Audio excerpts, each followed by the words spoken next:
We're diving into the perfect second half for the Pittsburgh Steelers and what that may look like, because they come back in week 10 and there are names that return. Zack Frazier and Nick Herbig are both expected to come back after the bye week. You'll probably get Justin Fields back. Maybe Cordero Patterson is close to returning. Who knows? But it's a whole other ball game, and it's a difficult ball game. I mean, bare minimum difficult ball game. You face the entire AFC North. You host the Kansas City Chiefs on Christmas. You got to go to Philly, playoff time Philly, which means that both teams, the Steelers and the Eagles, will be looking to earn their place in the playoffs, in the postseason, potentially win their division. It's going to be a tough time. But we're diving into the perfect second half, and it starts with Tuesday.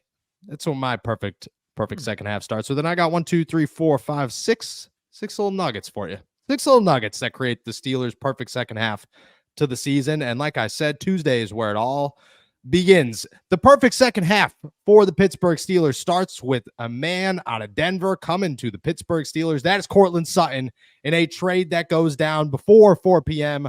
on Tuesday, so that everybody could talk about how the Pittsburgh Steelers just got better instead of who just won the presidential election, because that is what football is here for. The Steelers get immediately better at wide receiver. They had a guy who scored 10 touchdowns with Russell Wilson a year ago. They now have a clear number 2. There's no questions about it. And on top of that, you got to hope that Van Jefferson continues to get better, that Calvin Austin continues to get better, that you now continue to work Pat Freiermuth in there, that Darnell Washington's making moves. It just feels like everybody starts to click without the pressure of having to click. Why? Because you got Courtland Sutton, you have a wide receiver too. And I mean, I think the Steelers can compete and be a Super Bowl contender with the roster they have right now. I think they compete and they are a much bigger Super Bowl contender with a guy like number 14 in Denver who comes to the Pittsburgh Steelers and makes some things happen. That's where this starts, is Courtland Sutton coming to the Pittsburgh Steelers as a clear wide receiver too. I don't have the trade details. I don't have the contract. I don't care about any of it. He makes $20 million next year. Easy money. You were going to pay Deontay Johnson $18 million this year. Might as well pay Courtland Sutton $20 million next year. As for what you're giving up for him, I'd give up a 3rd-round pick for Courtland Sutton. I feel pretty good about that. 29-year-old, still very talented, leading the Denver Broncos in receiving yards. Cool. It sounds good. Bring him to Pittsburgh. That's where this starts. Number 2 is you get a guy named Justin Fields back on the field.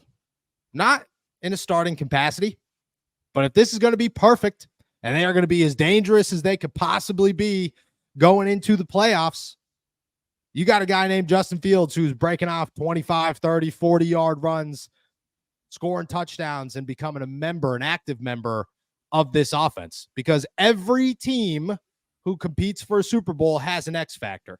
Every single one of them. The Kansas City Chiefs have this guy named Patrick Mahomes, X factor. The Buffalo Bills have this guy named Josh Allen, X factor. The Philadelphia Eagles have, you could say Jalen Hurts, but it's Saquon Barkley right now. It's definitely Saquon Barkley. You could put the Detroit Lions and just say, maybe it's Jared Goff. It was Aiden Hutchinson. Now, I don't know. I think it's everybody in Detroit, that entire roster. The Pittsburgh Steelers X factor is TJ Watt. They need one on offense. And that one on offense is, it's not going to be Russell Wilson. He's going to be the guy that carries them there, that gets them to where they need to go, that is the proven veteran leader that gets the Pittsburgh Steelers over the hump. What he's not going to be is an X factor. Maybe that's George Pickens. Maybe that's Najee Harris. Maybe that is Justin Fields putting his shoes on, lacing up, and saying, hey, in crunch time, you know what I mean? You just, or there doesn't even have to be crunch time because I'm out here scoring touchdowns. Just adding a little bit to the offense. Number 2 is Justin Fields returning, being healthy, and becoming an active member of the Pittsburgh Steelers offense. Number 3 is Zack Frazier coming back. We could talk Nick Herbig, but Alex Highsmith's a freak. Ryan McCollum has held up very well. And I'm not gonna say anything negative about Ryan McCollum. He has earned nothing but praise. He's gone a long way from us forgetting that he made the 53-man roster, which is on us. And one day I'll have the balls to tell him. but they get so much better with Zack Frazier coming back. And Mason McCormick is already locked in. Isaac Seumalo is healthy. Dan Moore just won Comeback Player of the Year midseason award here on this show. I mean, Zack Frazier just perfects everything. It just makes everything better. You have your workhorse, your leader in the middle of the offensive line. That there are no issues here. Zack Frazier coming back is number 3, followed by number 4, Broderick Jones, becoming Broderick Jones. If we're going to talk perfect second half for the Pittsburgh Steelers, you want to make some perfect, having an offensive line that doesn't have 77 playing like 77's been playing. That makes the Steelers as perfect comes. And if you got Najee Harris, if you got Cordero Patterson back, if you got Justin Fields running the football, Jaylen Warren, and Broderick Jones is blocking well, I mean, that's as good as you could ask for, in my personal opinion. Broderick Jones, Zack Frazier's the biggest bump the Steelers can get. Broderick Jones makes this team very dangerous. Very dangerous, because that's touchdowns not getting called back anymore. A guy that you could lean on. Your most talented offensive lineman becoming your most talented offensive lineman. Broderick Jones improves is check number 4. Rocket Money is a personal finance app that helps you find and cancel your unwanted subscriptions, monitors your spending, and helps lower your bills so you can grow your savings. See all of your subscriptions in one place and know exactly where your money is going. And for any that you don't want anymore, Rocket Money can help you cancel them with just a few taps. Rocket Money's dashboard gives you a clear view of your expenses across all accounts, easily creates a personalized budget with custom categories to help keep your spending on track, and sees your monthly spending trends in each category to know exactly where your money is going. Get alerts if your bills increase in price, there's unusual spending activity, or if you're close to going over your budget. And the new goals feature automatically saves money for you without you even having to think about it. Whether your goal is to pay off your credit card debt, put away money for a house, or just build your savings, Rocket Money makes it easy. Rocket Money will even try to negotiate lower bills for you, sometimes up to 20%. They automatically scan your bills to find opportunities to save. Then you can ask them to negotiate for you. They'll deal with customer service. Rocket Money has over 5 million users and has saved a total of $500 million in canceled subscriptions. They could save members up to $740 a year when using all of the app's features. Stop wasting money on things you don't use. Cancel your unwanted subscriptions by going to rocketmoney.com/allsteelers. That's rocketmoney.com/allsteelers. rocketmoney.com/allsteelers. Check number 5 is a running back taken off that is not Najee Harris, and that name is Jaylen Warren. Najee Harris has done his thing. He's gone back-to-back 100-yard games. I expect him to finish with over 1,000 yards and continue to be Najee Harris and continue to take steps forward and continue to impress everybody. But you want to know what takes this offense to the next level? Jaylen Warren becoming the guy that everybody was waiting for Jaylen Warren to become this season, that we have not seen, mostly due to injuries, but now healthy. Let's see it happen in the second half. Let's see a two-headed monster that is an absolute freak of nature. Let's see Najee Harris and Jaylen Warren. Every time they touch the football, things get scary. And it could work, and you want to know why it could work, is because if Najee's rushing for 100 yards, that means, and doing it consistently, that means there are holes. This is not Najee Harris doing it all himself. He'll be the first one to admit that. This is the offensive line playing well. Okay? You know, the offensive line is playing its best football right now. And you add Jaylen into that mix. I mean, that running game that looked very dangerous with one guy looks even more dangerous with two. And that's what Arthur Smith's built around. That's what this entire thing is built around. Not one workhorse running back, a strong running game. And if Justin Fields is coming out here to be an X factor, Jaylen Warren's coming out here to just be Jaylen Warren and be the guy that's here competing to earn a bigger contract next year. Hopefully he does that. And if he does, the Steelers become, I mean, could you imagine an offense where Courtland Sutton's here, Justin Fields is doing things, and now you got two great running backs in Najee Harris and Jaylen Warren, and Russell Wilson's just leading the way? That's crazy. Crazy with a good offensive line. And I mean, it all fits perfectly. The defense has to improve, but to be honest, the only way you could put them on this list is to just say defense plays better, because there's nothing that you could say, well, this guy's doing this wrong. This dude's doing. No, defense plays better collectively as a whole, plays better. If they do that, you're set. And then number 6, you don't know what makes this season perfect. Perfect. It's not beating Kansas City on Christmas. It's not going to Philadelphia and winning. You lose both of those games. Yeah, that sucks. You still control your own destiny. What makes it perfect is going 6-0 in the AFC North once again and putting your stamp on the division and saying, you can win as many games as you want, dude. We're going to win the division, which means we're getting a home game in the playoffs, which means our chances of winning a playoff game for the first time in 7 years has just gotten better, because Acrisure Stadium would go absolutely ballistic if the Steelers got a home playoff game this year. Ballistic. These fans have been dying for this opportunity for the Steelers to be really good, and they feel like they're getting really good. That's how you finish it off, is by going 6-0 in the back half. You could say they go undefeated, but let's be realistic. Nobody's going undefeated in this gauntlet of a schedule. What they could do is go 6-0 in the AFC North.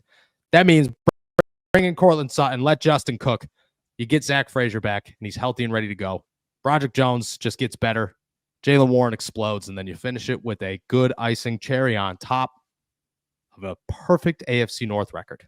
That's my perfect back half of the season for the Steelers. Any critiques?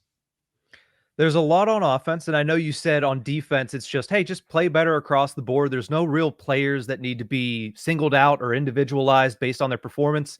There's one that a lot of people have been upset about. I haven't been overly critical of this player, because I think part of it is the fact that he came in and became the quarterback of a defense right away, and I think you needed to let him settle in, and that's Patrick Queen.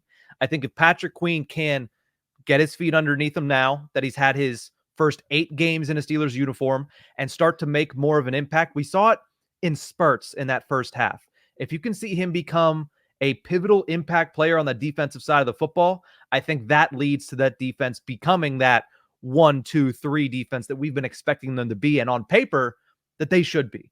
Because at the end of the day, if Patrick Queen starts going the way that we know he can and has before in this league, there's nobody that's shutting down that defense. There's nobody that's stopping that defense, because him and a Landon Roberts, if they're going at their best, nobody's running on that. Him and Peyton Wilson, if they're going at their best, nobody's throwing over the middle against that. So I think he is the key to unlocking this defense from becoming good, which it is right now, to great and being a top 3 defense. I think that's the one thing I would add as far as the defense is concerned. I agree. If there's one guy that you could pinpoint on the defensive side of the football, it's Patrick Queen playing better and being Patrick Queen, being the guy you paid $13 million for. You could also say that, and I'm not trying to, I'm just playing devil's advocate here. I'm just adding more. You could also say Keanu Benton could have the breakout season that we've all been waiting for. That could be part of this. Yeah. You could say Minkah Fitzpatrick could start turning the ball over again. That would be incredible. You know, you could say Cam Sutton comes in here and lights the world on fire. That would be awesome too. I agree with you. I think there are pieces to the defense that if they improve, it's over. It's dangerous. It's scary.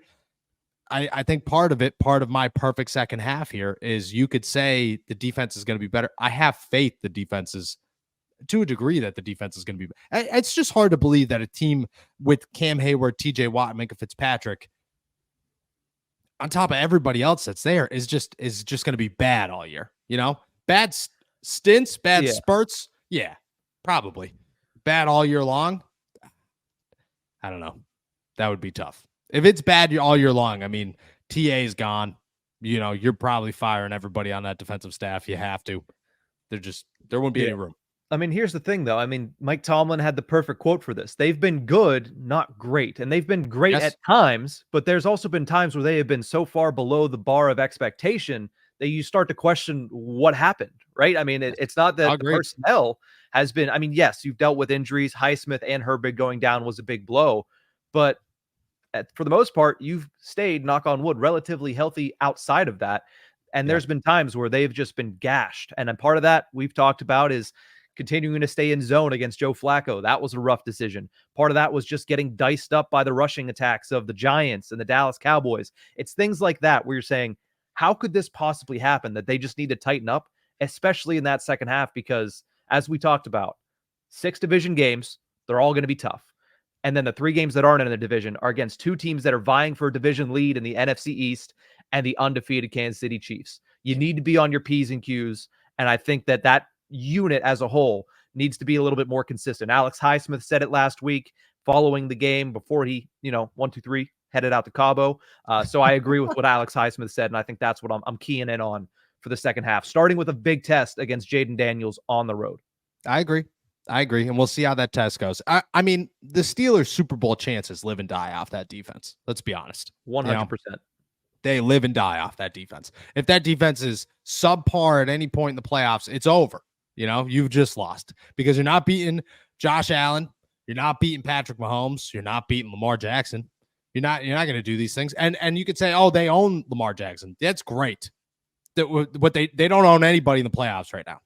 They owned the Browns until Baker put up 35 points on them or whatever it was. Mm-hmm. That's you don't own anybody in the postseason. Blake Bortles and the Jags. Yeah, everybody owned Blake Bortles and the Jags. The Steelers did not. Yep. The Steelers did not. With the Killer Bees, they did not. I agree. That's it, they live and die off the defense. We'll see what happens. We'll add that one to the list as well.